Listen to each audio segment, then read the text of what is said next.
Le Caribana Festival, c'est une grande fête qui marque les prémices de l'été, mais c'est avant tout et surtout de la musique et plutôt de la bonne musique. Je suis avec Johanne Lutjens avec un J, qui est la directrice de production du Caribana. Johanne, comment se présente cette programmation ? Bonjour.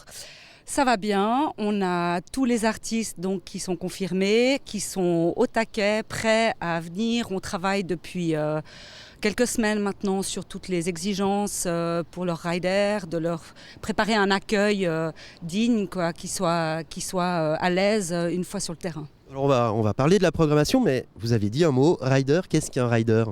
Un rider, c'est une fiche dans laquelle ils mettent toutes leurs demandes techniques et toutes leurs demandes de nourriture, de transport, de merchandising, donc de vente d'habits. Enfin, ils mettent tout dans un document et nous, on le parcourt et on regarde avec eux. Il y a beaucoup de négociations, hein. Il y a des choses qu'on accepte, des choses qu'on n'accepte pas.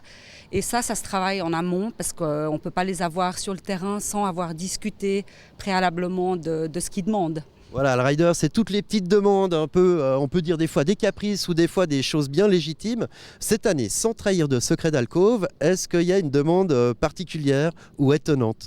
Alors c'est marrant, chaque année il y a des tendances. Et cette année, la tendance, c'est qu'ils demandent tous des stylos Sharpie pour les stylos indélébiles. On n'a pas compris pourquoi, mais on a systématiquement ça. Donc on trace, quoi. On ne va pas quand même leur fournir tout ce qu'il leur faut. Donc voilà, ouais, cette année, c'est ça. Et puis aussi, en termes de programmation, il y a eu un changement de tête d'affiche.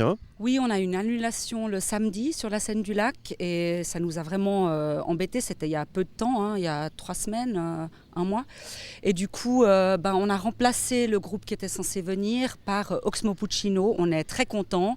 Je pense que ça va être un show magnifique et c'est un personnage aussi incroyable, quoi. Donc on se réjouit beaucoup de l'accueillir ici. Ouais, puis c'est quelqu'un qui attire en général, il a son public de fans, donc vous êtes sûr que ce changement d'affiche, finalement, ça ne va pas péjorer la programmation. On va descendre des têtes d'affiche un petit peu dans, on va dire, les profondeurs de la programmation, et notamment au niveau des groupes régionaux et des groupes suisses. Alors, comment ça se présente ? Alors, comme chaque année, on essaye de réserver une place aux artistes suisses, qui le méritent aussi. Donc, on a tous les jours, au fait, à la scène du lac, un artiste, en tout cas suisse. Et cette année, on commence le festival le mercredi avec un groupe suisse à la grande scène, qui s'appelle Yellow Teeth. Et le vendredi, on a Kadé Bostani, qu'on oublie souvent, c'est aussi des Suisses. Donc, on a 50% d'artistes suisses au festival. C'est vrai qu'il y a des Bostani, on a tendance à croire que c'est une grosse machine étrangère. Ben non, ce sont des Suisses, on le rappelle.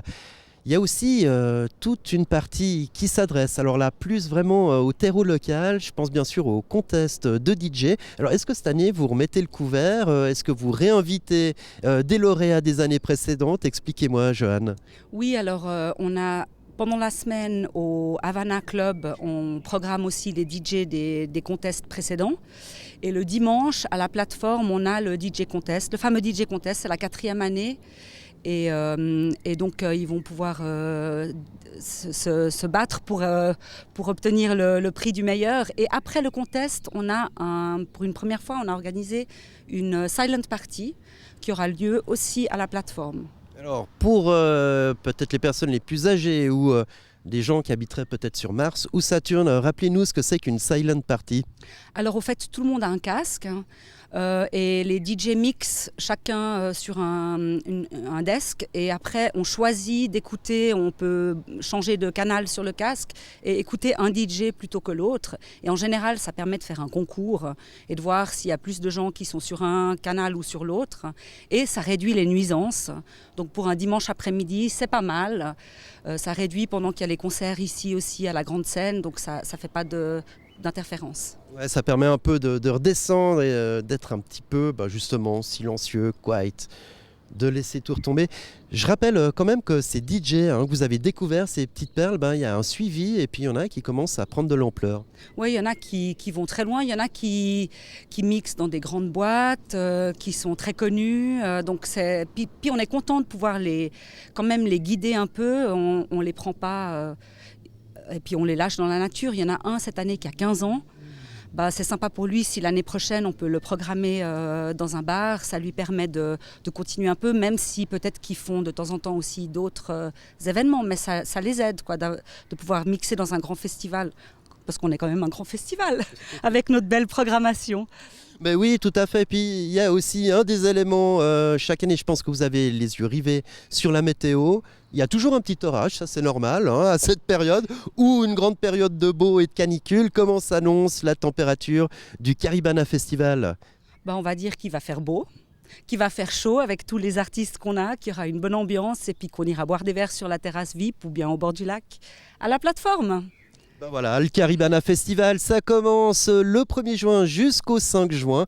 C'est ici à Cran-Près-Céligny. Jeanne-Louis Jens, merci beaucoup de nous avoir reparlé de cette programmation qu'on attend tant. Merci beaucoup.